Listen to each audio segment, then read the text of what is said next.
Step 1. Click on File /Save As /Browse /File Type Excel Macro Enabled Workbook XLSM /Save As. Step 2. Then click on File, Options, Customize ribbon. Scroll down on the right-hand side and tick the developer box. OK. Step 3. Then click on the Developer tab and then Macro Security, and then tick the bottom box of Enable VBA codes. Not recommended. Potentially dangerous code can run. Step 4. Then save down the file.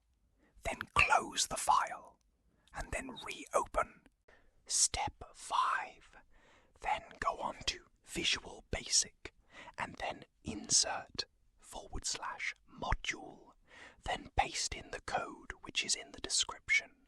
Step 1. Start off by looking at line 12 and amend the file path so that it looks at the folder which contains the files that you wish to merge and include a / at the end of the file path. Step 2. Then for line 46 amend the name of the file so that you set the name of the merged files and make sure that the .docs is included at the end, as it is currently merged files for the file name that it will output. What it does, the code will look at all docs files saved down in the file and will merge all of the individual separate docs files into one large file and will then output the file once finished to the file that you want it to be called. Thanks for watching. If you wish to reach out to me for personalized work, please use the email of anonymous93220@gmail.com.